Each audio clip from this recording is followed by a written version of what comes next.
건강상의 이유를 들며 그동안 사의를 표명해왔던 정성호 법무부 장관이 오늘 오후 사직서를 제출했다고 합니다. 앞서 사의를 표명하면서 했던 말부터 들어보시죠.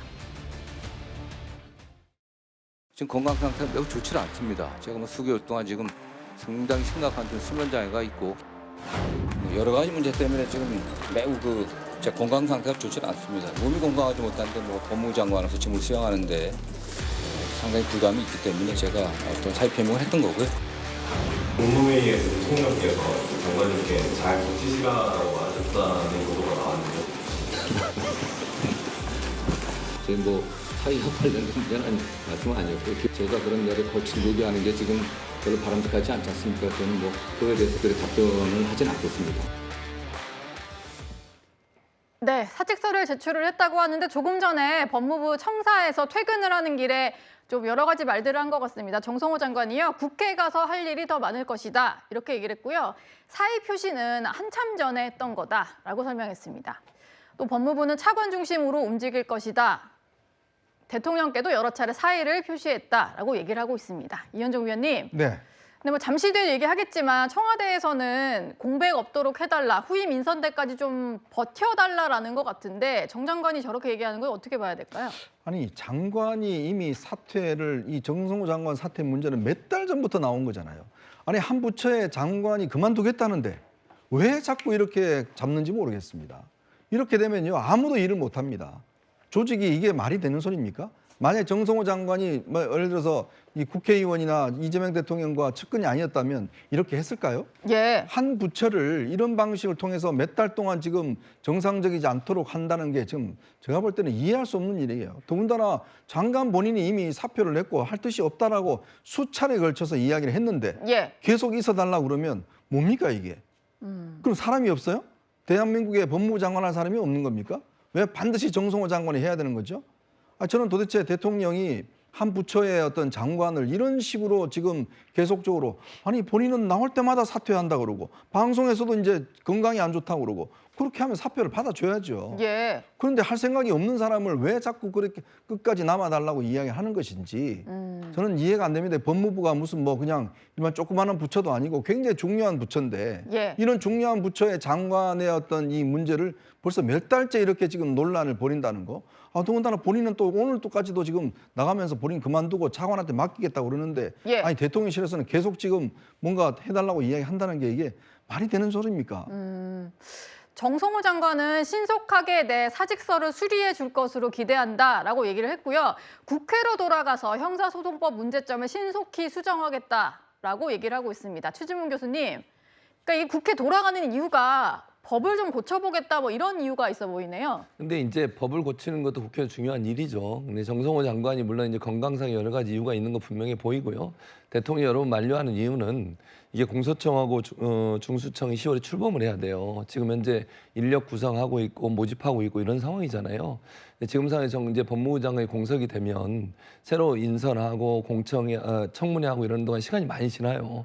그럼 과연 이게 진행이 될까 이런 부분에는 우려가 좀 있는 것 같아요. 물론 차관 체제로 할 수도 있겠지만 아무래도 좀 이제 이재명 대통령 입장에서는 정성호 장관이 믿을 만한 분이고 그러다 보니까 맡기고 싶은 마음이 있는데 어쨌든 이렇게까지 나오니까 아마 대화를 하지 않을까 하는 생각이 듭니다, 개인적으로. 그래서 정성호 장관과 이재명 대통령이 아마 대화를 나눌 것 같고 또 어느 정도는 가닥을 잡을 것 같아요. 근데 대통령은 이제 그런 의미에서 정성호 장관한테 가능한 좀 버텨달라고 말씀을 드린 것이고 이제 뭐 정성호 장관이 이렇게까지 나오니까 뭐 대통령과 뭐 대화를 통해서 가닥이 잡히지 않을까 그렇게 전망합니다. 예. 정 장관이 어쨌든 형사소송법 개정안 이대로는 안 된다는 생각을 강하게 가지고 있는 것 같은데요. 그동안에도 여러 차례 우려를 나타낸 바가 있었습니다. 걱정이야 진짜. 걱정이야 진짜. 당 입장이 있으니까 제가 대놓고 뭐 할 수는 없고 빛의 속도로 개정한다는 거. 조문 하나 바꾼데 되냐 다 그러고 이건 무슨 뭐 완전 이렇게 바꿨는데도 수십 몇 번 하고서 진짜 이건 너무 걱정이 돼서 진짜 운영하게 되면 문제가 너무 많이 나올 거예요 사실. 판사님 수사하실 때 재판하면서 신중하게 한다고 하니까 정성호가 검사들한테 불렸어요. 그래서 저는 검사를 따르고 그게 아니라 좀 냉정하게 법무부가 하나하나 작동되는 상황들 보면 전부 끌릴 거라고 봐야 돼요. 네.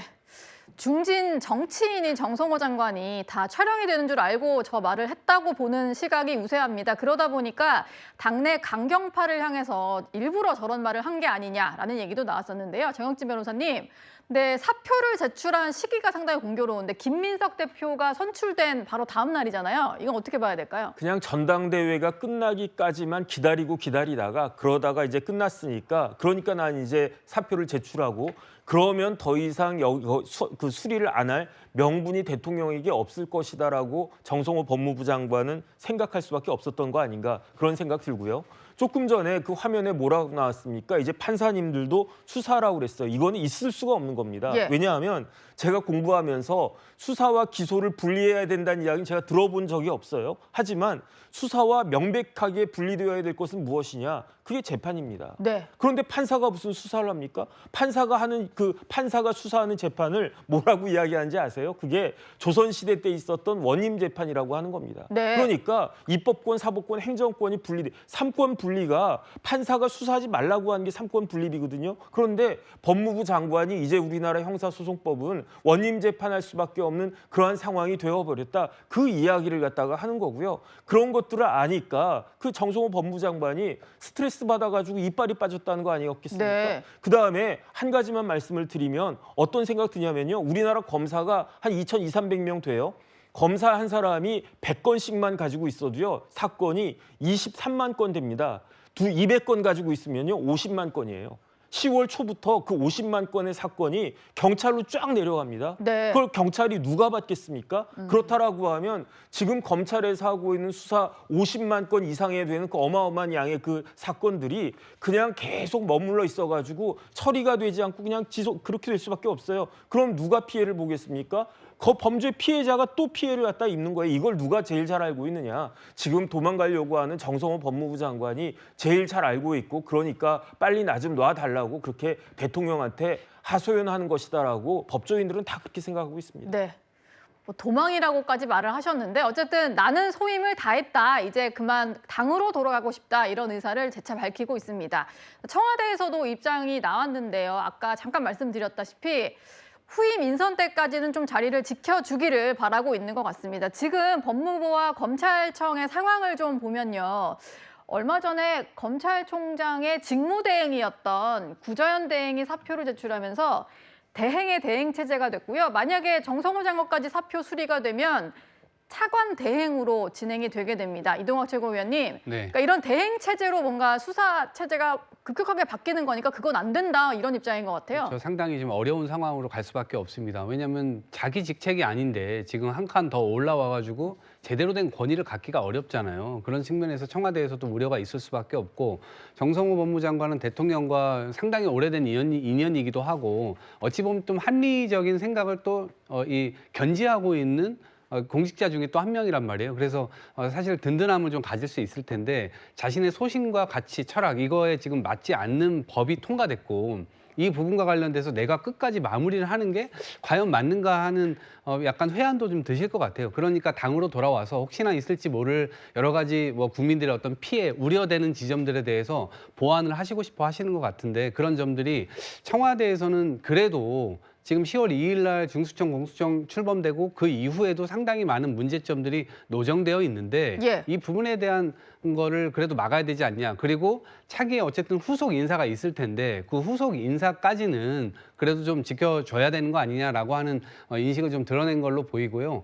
제가 볼 때는 정말 지금 어려운 상황이긴 합니다만 그래도 청와대에서 그렇게 이야기하는 만큼 청와대의 말을 좀 듣는 것이 어떤가 이런 생각을 갖습니다. 예. 얼마 전에 비공개 국무회의 자리에서도 잘 버티시라 이런 얘기를 정 장관을 향해서 했다는 얘기가 있었는데요.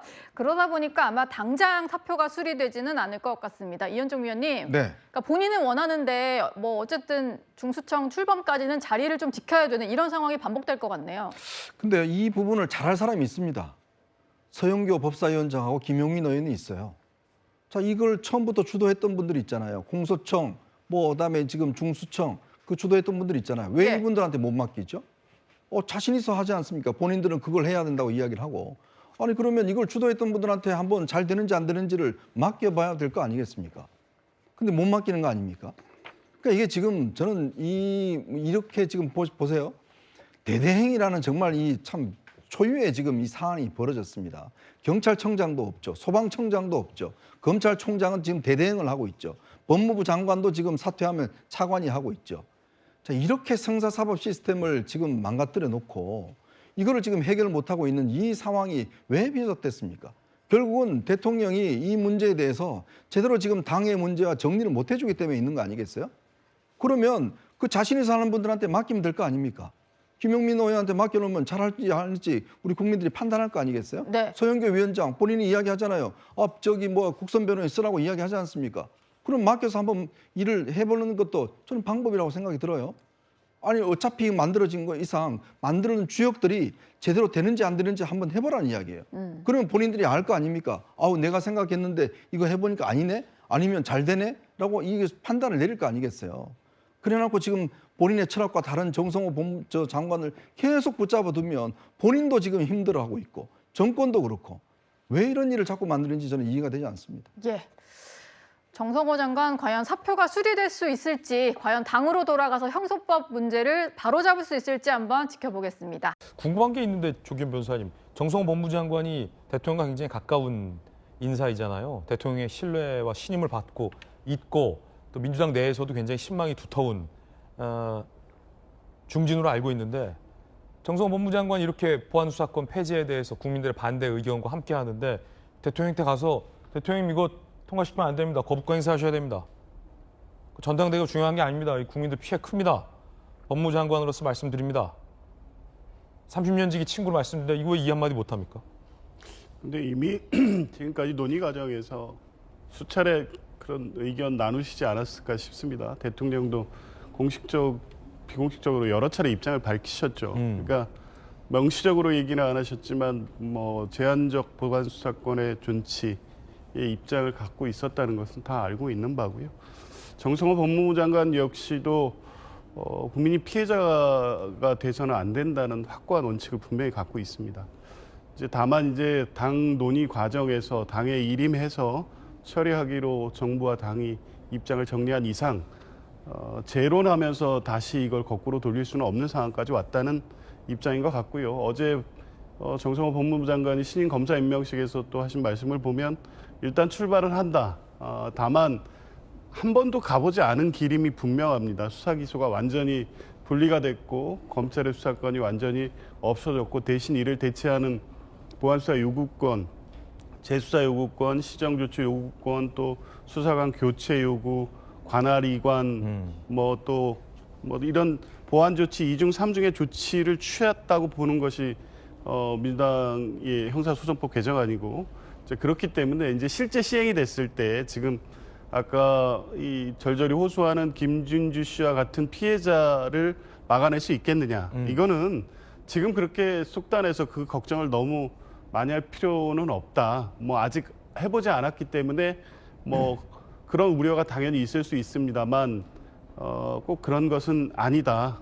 그러니까 실제 여러 이 보안 조치를 통해서 피해자 발생을 최소화하고 발생하지 않게 해야죠. 그러니까 실제 이 형사 사법 행정의 최종 목표는 범인은 처벌받게 하고 국민은 그 범인으로부터 범죄로부터 피해자를 보호하는 게 당연히 목적이 돼야 되니까 하다 보면 제도에 있어서 한두 명 피해자가 있을 수 있다. 이건 전제가 돼서는 안 된다고 봅니다.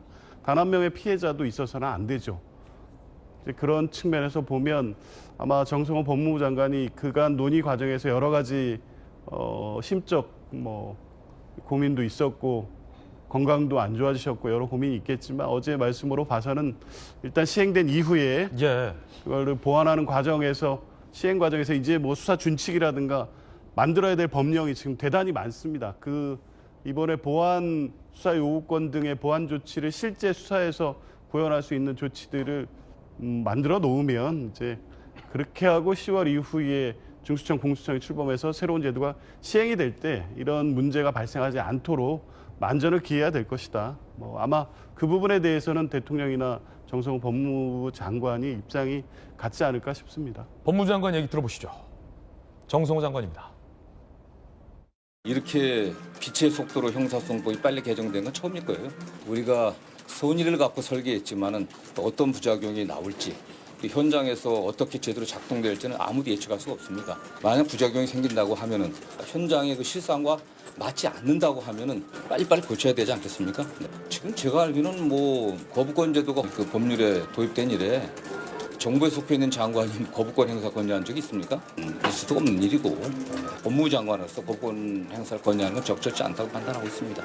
여러 가지 문제 때문에 지금 매우 제 건강 상태가 좋지 않습니다. 몸이 건강하지 못한데 뭐 법무부 장관으로서 직무를 수행하는데 상당히 부담이 있기 때문에 제가 어떤 사의 표명을 했던 거고요. 네. 빛의 속도로 형수법 개정된 거 처음. 부작용 나오면 빨리빨리 고쳐야 한다. 근데 뭐 저도 국회 출입교 해봤지만 김병희 부시장님 네. 법을 굉장히 중요한 국민의 민생과 관련된 중요한 법을 통과시키는데 부작용이 나오면 빨리빨리 고쳐가면서 법을 통과시키는 경우가 맞습니까? 그런 일들을 발생하지 말라고 과거 이제 국회 선진화법 제정하면서 최소한의 기간 동안 한 330일 충분히 수기하라고 기간들을 준 겁니다. 네. 근데 여러분들 다 기억하시는 것처럼 정부 입장이 계속 바뀌었어요. 대통령은 지방선거 끝나고 나서도 보안수사권이 존재 필요성을 설파해 왔고, 그리고 정성호 장관도 마찬가지고. 근데 김민석 총리가 전당대회에 출마하기로 예정돼 있는 상태에서 우리 정부의 입장은 완전 폐지다 이렇게 얘기를 했단 말입니다. 근데 그리고 나서 장윤기 사건이 터지고 나니까 여론이 악화됐잖아요. 민주당에서 의원들이 앞다퉈서 보안수사권이 필요하다는 법안들을 또 제출합니다. 그럼 그 내용을 갖고 병합심사를 하려면 충분하게 수기할 수 있는 기간이 있어야 되는데 우리가 장윤기 사건 논의하고 민주당에 있는 의원이 새롭게 법안을 제출한 지 이제 한 달도 지나지 않았어요. 근데 그 모든 내용을 며칠 동안 뚝딱 처리하면서 전당대회 전에 빛의 속도로 처리해서 끝내버린 겁니다. 그럼 나올 수 있는 부작용들을 충분한 수기를 통해서 정리해야 되는데 전당대회 앞두고 일단 처리시켜버리고 부작용이 나오면 그때 가서 얘기하면 되지. 그때는 언제? 전당대회 끝나고 나서. 그러니까 국민들이 다 아는 거예요. 피해자들이 이 형사소송법 개정을 통해서 받게 되는 엄청난 불이익들, 그리고 지금 현재 이 제도를 완전히 뒤바꿔야 되는 거기 때문에 오랜 수십 년 동안 쌓아왔던 시스템이 무너지는 게 눈앞에 보이는데도 불구하고 일단은 지켜보라는 겁니다. 왜? 목적은 전당대회를 앞두고 있는 상황이기 때문에. 그래서 제가 앞서 다른 예들을 좀 섞어서 얘기했는데요. 임대차 3법 개정할 때 보십시오. 그때도 마찬가지로 수기하지 않았어요. 며칠 되는 기간 동안 임대차 3법 딱 처리하고 나서 나왔던 민주당 의원들의 표정이 지금 김용민 의원이 저때 모습과 아주 흡사합니다. 그때도 뭔가 새로운 개혁을 이뤄냈다는 자부심에 들떠 있었는데 그 피해는 결과적으로 서울 수도권 지역에 있는 전세가 급등, 그로 인해서 내가 살고 있는 집을 세입자들의 그 권한들을 다 박탈시키고 엄청난 피해를 양산시켰거든요. 한 번 무너지고 나니까 그다음 어떻게 그 내용들을 다시 잡아냅니까? 그 부동산에 얽힌 피해가 지금까지 이어지고 있습니다. 이 법안을 처리 통과해서 부작용을 다시 문제가 나오면 되살릴 수 있다고요? 여기에 대한 책임을 누가 질 수 있죠? 그걸 하라고 만들어 놓은 삼권 분립의 원칙을 형해화시켜 무너뜨린 과정들이 지금 국민들이 목도하고 있고, 이걸 그나마 뜻이 있고 의지가 있고 뻔히 보인다면 바로잡을 수 있는 유일한 길이 행정부의 수반으로서 국무회의의 거부권 행사라는 겁니다. 네. 이해가 좀 안 되는데 정성호 법무부 장관은 보안수사권 폐지에 반대해 왔잖아요. 그런데 이 거대 여당이 보안수사권 폐지를 강행하는 데 있어서 굉장히 무기력한 모습 보이는데 법무부 장관직을 내려놓을 정도로 몸 상태가 안 좋아졌다고도 하는데 부작용이 생기면 법을 고치면 된다. 예를 들어 또 다른 장윤기 사건이 발생했다 쳐요. 경찰이 작정하고 은폐하기로 작정을 했어요. 나쁜 경찰, 일부의 경찰이. 자, 그런데 검찰의 보안수사가 없기 때문에 아무도 이걸 못 잡아요. 이 사회적 논란이 됐어요. 그럼 이 법을 고쳐야 되는데 그때 가서 그러면 이 사건에 대해서는 누군가가 보안수사를 하기로 한다라고 법을 고친다는 겁니까? 아니면 보안수사권 폐지, 법을 폐지한다라고 수정한다는 겁니까? 뭘 어떻게 수정한다는 거예요? 아니, 정수 장관은 지금 저 법이 부작용이 엄청 많은 법이라는 걸 전제로 얘기하잖아요. 어떻게 고쳐요? 통과되면. 자, 7대 범죄 어찌고 저찌고 하잖아요. 정권 성취 어찌고 하는데. 자, 우리나라 사기죄가 제일 많잖아요. 자, 사기죄에서 사기를 한 사람들이 뭔가 경찰과 커넥션이 있더랄지, 경찰이 부패에 연루가 돼가지고 사기가 안 된 걸로 돼 있어요. 그러면 이 검찰이 보안수사할 수 없잖아요. 그냥 묻히는 것이지. 그게 경찰이 잘못 수사했다는 거 어떻게 밝혀내죠? 그냥 묻히는 거에 암장되는 거예요, 이게. 근데 그게 지금 눈에 보듯이 뻔한데 부작용이 발생하면 그때그때 고친다? 지금 법사위원장 서영교 법사위원장 아니에요? 고치겠냐? 김용민을지 강성 지칭 꽉 잡고 있는데 고치겠냐? 이 사람들 뭘 고쳐요? 그때 법을 막 그때 고칠 수 있어요? 더군다나 현재 이런 상황에서 이게 말이 안 되는 거예요. 말이 부작용이 많은 법인지는 알고 있지만 법을 시행을 한 다음에 부작용이 있으면 땜질해갖고 고치자 그 얘기 아니에요. 불가능한 얘기다. 전제로 한 얘기인데 지금 굉장히 또 중요한 부분이 뭐냐면요. 검찰 보안 수사권 폐지했잖아요. 자, 중수청이 대신 수사한다는 거 아닙니까? 중수청의 인력, 그 다음에 인프라 이런 게 지금 갖춰져 있습니까? 지금 10월 달에 검찰청 폐지돼요. 하나도 갖춰진 게 없어요. 이제서 청사 마련하는데 지금 유치장 하나도 제대로 안 돼가지고 경찰 유치장 빌려 쓴다는 거 아닙니까? 그 방법밖에 없고 사법정보 시스템이 킥스인데 킥스도 독자적으로 할 수 없다는 거예요. 그럼 독자적으로 사용하는데 또 엄청난 시간이 걸린다는 거죠. 아직 설비가 완비가 안 되었고 또 그 다음에 지금 검사들이 한 2천여 명 됩니다. 2천여 명 중에서 공소청으로 되면 지금 재판만 가는 검사들이 다 될 거 아닙니까? 몇백 명밖에 없어요. 그러면 400명이 나오면 1600명 검사들은 뭐해요? 놀아야 돼요? 다 이걸 중수청으로 데려갑니까? 중수청에는 몇 명 수사관을 뽑을지도 아직 결정도 안 돼 있어요. 이런 상황인데 지금 더군다나 이제 검찰 수사관들은 검사들보다 한 3배 많습니다. 한 6천 명 되거든요. 그럼 수사를 안 차나요? 검찰 수사관들은? 그럼 검찰 수사관들 어떻게 할 거예요? 이런 것들. 또 대한민국 법률 중에서 검사가 해야 할 일을 정해놓은 법이 적게는 수십 개 아니면 100개 이상 돼요. 이거 하나도 고치지 않았잖아요. 그러면 좋아. 보안수사권 폐지해도 좋다 이거예요. 그러면 관련 대법을 정비를 하고 그다음에 검찰이 없어지면 수사할 수 있는 청이 뭔가 갖춰줬을 때 해야 하는 거 아니에요? 근데 정성호 장관 말처럼 비수속도로 해가지고 일단은 통과시켜놓고 없애보자는 것이 지금 민주당이란 말이에요.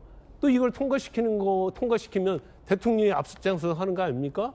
이 엄청난 일을 사법 시스템을 바꾸는 엄청난 일을 어떻게 비수속도로 합니까? 지금 말이 안 되는 것이 지금 대한민국 정치에서 일어나고 있다. 저는 그렇게 봅니다. 야당의 비판 들어보시죠. 국민들이 반대하는 악법을 단독으로 힘으로 밀어붙였습니다. 이럴 때 대통령의 임무는 무엇입니까? 거부권을 행사해야 합니다.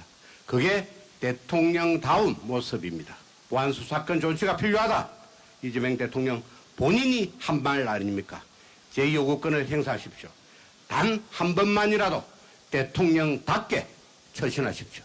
대통령께서 억강부약이라고 했습니까? 약자를 무장해제시키고 강자는 죗값을 치르지 않게 만드는 보안수사권 폐지는 대통령의 자기부정입니다. 거부권이 마지막 보루입니다.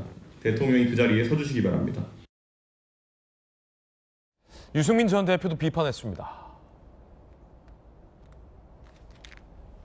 검찰 보안수사 폐지하고 이 나라를 중국 공안과 똑같이 경찰공화국으로 만드는 게 노무현 정신이냐. 무덤 속 노 전 대통령 꾸짖는 목소리 들린다. 왜 저 무리들에게 들리지 않는지라며 비판했습니다. 일단 통과시키고 부작용 나오면 빠르게 고치면 된다. 근데 이 법이라는 게 쉽게 고칠 수 있는 것도 아니고 뭘 어떻게 고친다는 건지도 명확치 않고 김광선 변호사님 말씀 들어보니까 고치는 것 자체가 불가능하고 강경파가 고치겠냐? 라고 하는데 고칠 것 같지도 않고 하나만 말씀 아닙니까? 부작용 나면 빨리 고치면 된다? 고칠 수 있어요? 고쳐야 되는데. 고쳐야 되는데. 네. 고치겠냐? 이거죠. 근데 저는 부작용 검찰이 실제로 암장을 해버린다면 네, 장윤기 경찰이. 사건처럼 경찰에서 그러면 이게 묻힌 줄도 모르고 그냥 지나갈 수도 있는 맞네요. 거잖아요. 묻힌 줄도 모르고 지나갈 때가 그러면- 제일 무서운 경우네요. 그러면 그게 부작용인지 아닌지도 알 수 없는 거잖아요. 부작용 아니다 이럴 수 있겠군요. 그래서 이제 그런 게 좀 걱정이 되고요. 네. 경찰에서 이제 중수청 같은 경우에도 원래 하기로 했던 6대 범죄 수사는 중수청에서 하잖아요. 그런데 이제 7대 범죄가 추가적으로 보안 수사 요구권을 중수청에 요구를 하면 공소청에서 검사들이 그러면은 7대 범죄에 한해서 수사를 또 해야 되는 거잖아요. 그러면 이제 인력이나 이런 것도 더 확충해야 되는 거고. 네. 그런데 기존의 검사들이 중수청에 안 가겠다고 하고 있다는 거잖아요. 급수도 낮춰야 되는 거고. 아 그래요. 갈 사람들이 별로 없다라는 거 아닙니까? 이제 그런 점에서 이게 정말 나중에 문제 생긴다고 해도 또 그에 발맞춰서 아주 빠른 속도로 이게 개정이 될 수 있을 것인가 이런 걱정도 되고요. 그래서 국민들이 이제 7대 사건 외에는 본인들이 스스로 이의 신청을 해야만 이게 추가적으로 송치 여부를 또 다시 결정하거나 이렇게 되는 거 아닙니까? 그러니까 기존에는 어떤 법적 시스템에 의해서 자동으로 되던 것들이 일반 국민들이 피해자의 경우에 본인들이 이의 신청을 스스로 하기는 좀 어려운 점이 있지 않겠습니까? 법적으로 아무리 많이 안다고 해도 혹은 모르는 국민들이 더 많을 거고 그러면 변호사 비용 스스로 들여가지고 소송 비용 막대하게 들여서 이의 신청해야 되는 거예요. 네. 그러니까 이렇게 복잡한 시스템이 됐다는 것 자체가 일단은 국민들에게 굉장히 어려워졌다. 그래서 얼마나 신속하게 부작용에 대해서 보완을 할 수 있을지는 모르겠습니다만 그래서 못내 저는 아쉽고요. 이렇게까지 다 없애버려서 결국에는 국민들의 피해를 어떻게 막을 수 있을 것인가. 저는 사실 여러 가지로 걱정이 되기 때문에 정성호 장관의 그 대책을 빨리 세워서 수정하면 된다라는 얘기에도 공감하면서도 과연 실제로 그렇게 신속하게 대비할 수 있을까에 대한 우려도 여전히 가지고 있습니다. 네. 자, 이에 대해서 여당의 반박도 있습니다. 여당의 반박 입장도 소개해드리겠습니다. 한병도 원내대표, 형사소송법 개정은 국민 위한 형사사법 체계 시작이다. 국민의힘은 해괴망측한 논리로 혹세무민하고 있다라고 반박했습니다. 국민에게 문제가 없도록 효율적으로 잘 관리하면 된다라는 정책의 의장의 반박도 소개해드리겠습니다.